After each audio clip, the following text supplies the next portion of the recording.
If you guys getting into 2019 Ethiopian calendar without knowing the English language, you're gonna miss a lot. ወደ 2019 እንደ ኢትዮጵያ አቆጣጠር እንግሊዘኛ ሳታቁ መግባት ማለት ብዙ እድሎች ማጣት ማለት ነው። በዛሬ ቪዲዮ 2019 ስትገቡ እንግሊዘኛ አውቃችሁ ስትገቡ ምን አይነት ኦፖርቹኒቲዎች ታገኛላችሁ፣ ምን አይነት እድሎች እንደምታገኙ በሰባት እድሎች የምነግራችሁ ይሆናል። በእነዛው ውስጥ ራሱ እናንተ ቢዝነስ እንኳን መጀመር ብትፈልጉ ምን ማድረግ እንደምትችሉ በዛው የምነግራችሁ ይሆናል።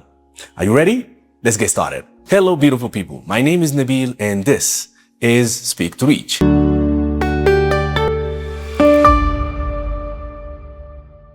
Before we start, ከመጀመራችን በፊት ጀማሪ ከሆናችሁ ምንም አይነት መሰረት የለኝም ብላችሁ የምታስቡ ከሆነ የእንግሊዘኛ ባክቦን ብለን የምንጠራው ወይም ደግሞ የጀርባ አጥንት ብለን የምናስበው ኦንላይን ኮርስ አዘጋጅተንላችኋል። የትም ሆናችሁ የምትማሩት ማለት ነው። ድረገጻችን ብቻ ጎብኙ። www.speaktoreach.et ላይ ስትገቡ የጀማሪ የኦንላይን ኮርስ የሚለውን እሱን ተጫኑና ኮርሱን አሁኑኑ መጀመር ትችላላችሁ። ወደ ጉዳያችን ስንገባ እንዳልኳችሁ ሰባት እድሎች የምነግራችሁ ይሆናል። የመጀመሪያው ኦፖርቹኒቲ አግሪ ቢዝነስ ኤንድ ኤክስፖርት ማርኬቲንግ የሚባለው ላይ እድል አለ። እድሉ ምን መሰላችሁ? አሁን ባለው ነባራዊ ሁኔታ መንግስት ምን ያደረገ ነው? መሀል ላይ ያሉት ሚድልመን የሚባሉት እነሱ እንዲወጡና ኢንተርናሽናል ባየሮች ወይም ዓለም አቀፍ ባየሮች ቀጥታ ከሀገር ውስጥ ያሉት ኤክስፖርተሮች የሚገናኙበት መድረኮች ለመፍጠር የተፈለገ ነው ወይም ደግሞ ይፈለጋል። ስለዚህ እናንተ በመሃል እዚህ ጋር እንግሊዘኛ የምትችሉ ከሆነ ከሀገር ውስጥ ያሉት ኤክስፖርተሮችና ውጭ ሀገር ያሉት ባየሮች ጋራ በመሃል ገብታችሁ የኮሚኒኬሽን ቋንቋ የእንግሊዘኛ ቋንቋ የምትችሉ ከሆነ ማገናኘት ትችላላችሁ። So you have to know English so you can be the bridge ድልድዩ እንትሆኑ ማለት ነው። በምን በኮሚኒኬሽን ደረጃ ማለት ነው። ምክንያቱም ሁሉም ኤክስፖርት ላይ የሚሰሩ ሰዎች ኦፍ ኮርስ በሚቻል ደረጃ የሚፈልጉት ሰው ካለ በእንግሊዘኛ ማውራት የሚችል ሰው ይፈልጋሉ። ለምን? ከውጭ ሀገር ጋር ኮሚኒኬት የሚደረግ ስለሆነ ኮሚኒኬሽኑ ማለት ነው። ስለዚህ እናንተም እዚህ ላይ ምናልባት ቢዝነስ ኦፖርቹኒቲው በዚህ አጋጣሚ ልንገራችሁና የዲጂታል ብራንድ ሪፕሬዘንቴሽን ኤጀንሲ ብትከፍቱ ምን ታረጋላችሁ ማለት ነው? ተጠቃሚ ትሆናላችሁ። ስለዚህ መጀመሪያ የሚያስፈልጋችሁ ምንድነው? እንግሊዘኛ ያስፈልጋችኋል። እንግሊዘኛ በደንብ ችለናል ብላችሁ የምታስቡ ከሆነ ከዛ ምን ታረጋላችሁ? የዲጂታል ብራንድ ሪፕሬዘንቴሽን ኤጀንሲ ከፈታችሁ ማለት ለነዚህ ሀገር ውስጥ ያሉት ተቋማት ከውጭ ሀገር ጋር ያላቸውን የዲጂታል ፕሬዘንስ የሚባለውን ከነሱ ከውጭ ሀገራት ጋር የሚያወሩበት መንገድ እናንተ ሪፕሬዘንት እንድታረጉላቸው ኦፈር ካቀረባችሁ እና ዲል ካቀረባችሁ በዛው መሰረት ገቢ ልታገኙ ትችላላችሁ። አለዛንዱም ቀጥታ እንደዚህ ማታርጉ ከሆነ እናንተ እንግሊዘኛ በመቻላችሁ ብቻ ከኤክስፖርት ቋንቋ ጋር ከቢዝነስ ቋንቋ ጋር የምትችሉት የእንግሊዘኛ ክህሎት ካላችሁ ምን ሆነ ማለት ነው? ቢዝነስ ኦፖርቹኒቲ አገኛችሁ ማለት ነው። ይሄ የመጀመሪያው ፊልድ ነው። ሁለተኛው ኢትስ ዘ ግሎባል ኤአይ ዘመኑ አሁን ደግሞ የኤአይ ነው አይደለ? እየተለዋወጠ ነው። ብዙ ትላልቅ የኤአይ ተቋማት እንደ ኦፕን ኤአይ እንደ ጉግል እነዚህ ላውንች ሲያደርጉ የሚፈልጉት ምንድን ነው? የሚጠቀሙት ቋንቋ በአብዛኛው ጊዜ እንግሊዘኛ ነው አይደለ? በዛ ዘርፍ ውስጥ ደግሞ የሚፈለጉት የዳታ ኢንኮደሮች እና ዳታ አናሊሲስት የሚባሉ ሰዎች ይፈልጋሉ። እነዛን ሰዎች ታዲያ የሚፈልጉት ቋንቋ እንግሊዘኛ ቋንቋ ማወቅ አለባቸው ወይም አለባቸው ብሎ ያስባሉ ማለት ነው። ስለዚህ እናንተ እንግሊዘኛ ቋንቋ በማወቃችሁ በዛ ኢንዱስትሪ ውስጥ ስትገቡ ምን አይነት ኦፖርቹኒቲ እንደምታገኙ ግልጽ ነው። እነዚህን ተቋማት እንግዲህ በተለያዩ ሀገሮች ላይ የሚፈልጓቸው ዳታዎች ይፈልጋሉ።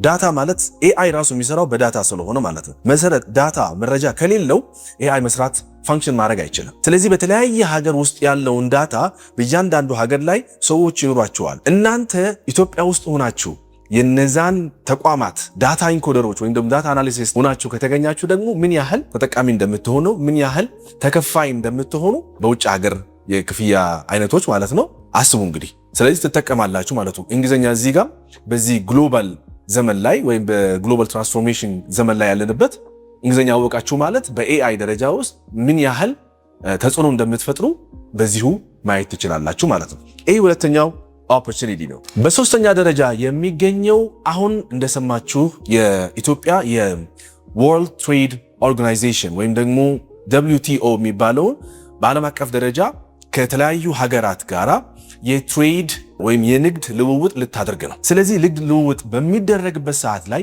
ዋነኛው ነገር ምንድነው? ኮሚኒኬሽን ይፈልጋል አይደለ? እናወራለን። ከነዚህ ድርጅቶች ጋር የምናወራበት እድል አለ። ስለዚህ እንዴት ከነዚህ ድርጅቶች ጋር እንዴት ልናወራ እንችላለን? በእንግሊዘኛ ነው አይደለ? ስለዚህ ቢዝነስ ኮሚኒኬሽን ያስፈልጋቸዋል፣ ኢሜል ኮሚኒኬሽን ያስፈልጋቸዋል፣ ብዙ አይነት የኮሚኒኬሽን ሚንሶች ያስፈልጓቸዋል። አንደኛው ግን የሚያስፈልጋቸው እንግሊዘኛ ነው። ስለዚህ እነዚህ ድርጅቶች ኢትዮጵያ ውስጥ ካሉ ድርጅቶች ጋራ ሊጀምሩ ቢዝነስ ሊጀምሩ ሲፈልጉ እነዛን ድርጅቶች በእንግሊዘኛ ኮሚኒኬት ማድረግ የማይችሉ ከሆነ አበቃላቸው ማለት ነው። ወደሚቀጥለው ድርጅት ይሄዳሉ ማለት ነው። ኦፖርቹኒቲውን ያመልጣቸዋል። እናንተ የቢዝነስ ኦነር ከሆናችሁ አሊያም ደግሞ እናንተ ተቀጣሪ ከሆናችሁ ቢዝነሱ ያመልጣቸዋል። ለምን? እንግሊዘኛ ስላልቻላችሁ ብቻ ምን ይሆናል? ያመልጣቸዋል እድሉ ማለት ነው። ይህንንም ሶስተኛው እድል ነው። ስለዚህ በዚህ ዘርፍ ላይ ምን ያህል እንግሊዘኛ ጠቃሚ እንደሆነ በዚሁ ማየት ትችላላችሁ። ሌላኛው የሪሞት ታለንት ስራ ላይ ነው። ሪሞት ታለንት ማለት በአሁኑ ሰዓት ታውቃላችሁ አይደለ? የሪሞት ስራዎች በፍሪላንሰር ደረጃ የሚሰሩ ስራዎች አሉ። እንደ ግራፊክ ዲዛይነርስ፣ እንደ ኤዲተርስ፣ እንደ ብዙ የሙያ አይነቶች አሉ። ታዲያ እነዚህ ስራዎች የሚገኙት ዝም ብሎ እንደዋዛ አይደለም። የግድ አንዱ ዋናው ደግሞ ከነዚህ ከክላይንቶቻችሁ ጋር የምትገናኙባቸው እንግሊዝኛ በመቻላቸው። ምክንያቱም ኮሚኒኬት ማድረጋቸው አይቀርማ። በኢሜይልም በሉት በቪዥዋል ቪዲዮ ኮል ሊሆን ይችላል። በብዙ አይነት ነገሮች የኮሚኒኬሽን አይነቶች ልትጠቀሙ ትችላላችሁ። ከነዛ ክላይንቶቻችሁ ጋር በእንግሊዝኛ ማውራታችሁ የግድ ነው። ስለዚህ እንግሊዝኛ ማወቃችሁ የግድ ይላችኋል ማለት ነው። you got it? So this is አራተኛው ኦፖርቹኒቲ ማለት ነው። በሪሞት ወርክ በተለይ በአሁኑ ሰዓት ብዙ ሀገራት ሌላ ሀገራት ያሉ ሰዎች ይቀጥራል ፍሪላንሰር ሆኖ እንዲሰሩላቸው ማለት ነው። ምክንያቱም የዋጋቸውን ርካሽ በተለይ አፍሪካ ሀገራት ያሉት ሰዎች ዋጋቸውን ትንሽ ይረክሳል፣ ግን ታለንት አላቸው፣ ብቃት አላቸው፣ ዋጋቸው ግን ይረክሳል። ስለዚህ ወደ አፍሪካ ሀገራት ወደ እነዚህ ዝቅተኛ ገቢ ያሉት ሀገሮች ላይ አይናቸው ይዞራል። ሲዞር እናንተ መጀመሪያ እንደ ክራይቴሪያ የሚያዩት ምንድነው? ከዋጋችሁም ባለፈ ኮሚኒኬት ማድረግ ትችላላችሁ ወይ ነው። እነሱ ማለት የፈለጉትን ነገር እናንተ ማለት የፈለጋችሁትን ነገር በመሃል እንዳይዘበራረቅና የኮሚኒኬሽን ባሪየር እንዳይፈጠር እንግሊዝኛ ያስፈልጋችኋል። ስለዚህ this is the fourth opportunity ወይም ደግሞ አራተኛው እድል ማለት ነው። አምስተኛው እድል ብዬ የማስበው እኔ የፊንቴክ ኤንድ ፎሬን ባንኪንግ የሚባለው በተለይ አሁን ሀገራችን ባንኮች አሉ አይደለ? ሀገር ውስጥ ያሉት ባንኮች አሉ። አሁን ደግሞ የውጭ ሀገር ባንኮች ሊገቡ ነው። የውጭ ሀገር ባንኮች ሲገቡ እነሱም ሲገቡ ምንድናቸው? የውጭ ሀገር ዜጎች ናቸው። ስለዚህ በእንግሊዝኛ ነው ኮሚኒኬት የሚያደርጉት።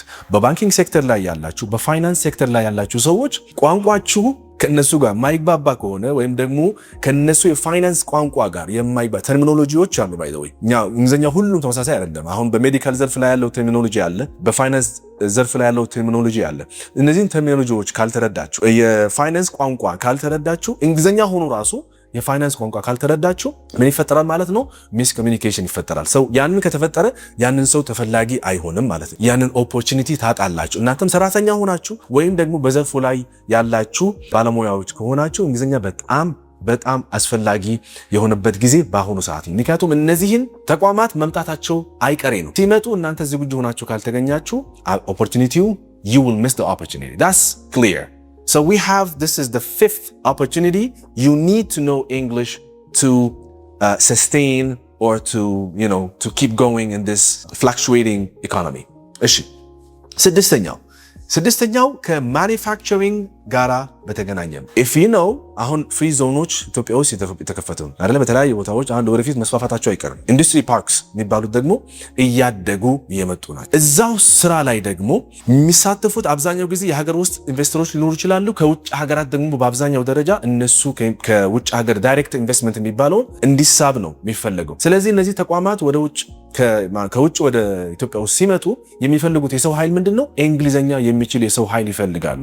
በተለይ በኢንዱስትሪ ዘርፍ ላይ በማኒፋክቸሪንግ ዘርፍ ላይ የተሰማራችሁ ወንድሞችና እህቶቼ ይሄ በደንብ ያስፈልጋችኋል። እንግሊዝኛ አላወቃችሁም ማለት ኦፖርቹኒቲ ታጣላችሁ። ምናልባት በእንግሊዝኛ በማጣታችሁ ብቻ እውቀት እያላችሁ ክህሎት እያላችሁ እንግሊዝኛ ባለማወቃችሁ ብቻ ያንን እድል ልታጡት ስለሚችሉ እንግሊዝኛ ያስፈልጋችኋል። ኦፖርቹኒቲው ደግሞ ኢንዱስትሪያል አሁን ኢትዮጵያ ከአግሪካልቸር ዘርፉ ወደ ኢንዱስትሪያላይዝድ ያደረገችው የትራንስፎርሜሽን መስመር ላይ ስለሆነች እዚህ ላይ ካልተገኛችሁ፣ ዝግጁ ሆናችሁ ካልተገኛችሁ አሁንም እድሉ ሊያመልጣችሁ ይችላል። በተለይ በማኒፋክቸሪንግ ዘርፍ ላይ በጣም it's going to be a little bit like fast pace ይባላል። በጣም በፍጥነት የተለወጠ ነገር ስለሆነ ብትዘጋጁ የተሻለ ይሆናል። ሰባተኛው opportunity is the medical tourism or telehealth የሚባሉ አሁን ካስተዋላችሁ ብዙ የተቋማት የሜዲካል ወይም ደግሞ የጤና ተቋማት እዚህ ኢትዮጵያ ውስጥ የተከፈቱ ነው። ከቱርክ፣ ከህንድ፣ ከቻይና ምናምን እንደዚህ በመተባበር የተከፈተ ነው። ታዲያ ሁሌ መጀመሪያ ወዲያውኑ እዚህ አይከፍቱ። የሚያደርጉት ምንድነው? የቴሌ ሄልት የሚለውን ስራ ይጀምራሉ። እዛ ሀገራቸው ላይ ሆኖ እዚህ ኢትዮጵያ ውስጥ ወደ ሀገራቸው ላይ የሚሄዱ ታካሚዎች መጀመሪያ ያላቸውን ሂስትሪ ያላቸውን የሜዲካል ሁኔታ ምን ይመስላል በተለያዩ ሪፖርቶች ይጠየቃል አይደል? የተለያዩ ሪፖርቶች ይጠየቃሉ ከዚህ ከኢትዮጵያ ማለት ነው። በዚህ መሃል ላይ የሚፈልጉት የሜዲካል ባለሙያዎች ወይም ደግሞ አካላት በማንኛውም ዘርፍ ላይ ያሉ ሰዎች ምን ያደርጋሉ? ቋንቋ ያስፈልጋቸዋል። ለምን? አሁንም ኮሚኒኬት የምናደርገው እኮ ከውጭ ሀገር ሰዎች ናቸው። ስለዚህ እነሱ ሜን ላንጉዌጅ የሚጠቀሙት እንግሊዝኛ ቋንቋ ነው። እናንተም በዚህ ዘርፍ ላይ ያላችሁ ቋንቋውን ሳትችሉ ከነሱ ጋር የቴሌ ቱሪዝም ወይም ደግሞ የቴሌ ሄልት የሚባለው ወይም የሜዲካል ቱሪዝም ሊገድባችሁ ይችላል። ቋንቋ ማለት ነው። ቋንቋውን እዚህ ጋር ማወቅ የግድላቸዋል። ምናልባት ኦፖርቹኒቲው እናንተው ራሳችሁ እንደ ሜዲካል ኮንሲያርጅ ወይም ደግሞ ትራንስክሪፕሽን ኤጀንሲ የሚሰሩ ትችላላችሁ። እናንተም አቅሙ ካላችሁ በዚሁ ዘርፍ ላይ ቀጥታ ከውጭ ሀገር የሜዲካል የሚገናኙ ተቋማት ጋራ እናንተ እንደ ኢንተርሚዲየት ሆናችሁ በኮሚኒኬሽን ዘርፉ ላይ እናንተ እንድትሰሩላቸው ሪፖርቶቹን ሲመጡ በደንብ ትራንስክሪፕት ተደርጎ ተተርጉሞ እንዲላክላቸው። ምክንያቱም በጣም ወሳኝ ነው። የህይወትና ህይወት ማጣት የሚለው ነገር ላይ ስላለ በመሃል ሜዲካል ዘርፍ ላይ ደግሞ በጣም ከባድ ስለሆነ በደንብ የሜዲካል ተርሚኖሎጂ የሜዲካል ቋንቋ የእንግሊዝኛ ቋንቋ በደንብ ማወቅ የሚጠበቅባችሁ በዚህ ዘርፍ ላይ የሚሰሩ ሰዎች በደንብ ይጠቅማቸዋል። ስለዚህ ሜንሊ እንግሊዝኛ በእነዚህ 7 ኢንዱስትሪዎች ላይ ከዚህ በኋላ አሁን ከሚመጣው 2019 ሲደርስ ብዙ እድሎች ይዞ ይመጣል። ካልተዘጋጃችሁ ኦፖርቹኒቲ ታጣላችሁ ያልኩት ለዛ ነው። So if you're ready, keep going, keep practicing, keep improving because the opportunities are going to come. There is no doubt about that. Okay? So just be ready እና ተዘጋጁ። ለማንኛውም የዛሬ ኮንተንት እንግዲህ ትምህርትም አይደለም ግን እንደ ሐሳብም ነው። ይህንን ኦፖርቹኒቲ እንዳያመልጣችሁ እንግሊዝኛችሁን እንድታዳብሩና እንድታሻሽሉ በዚህ አጋጣሚ ሐሳብ ልሰጣችሁ ፈልጌ ነው። በሚቀጥለው ቪዲዮ እስክንገናኝ ድረስ በቸር እንቆይ። ሰላማችሁ ይብዛልኝ።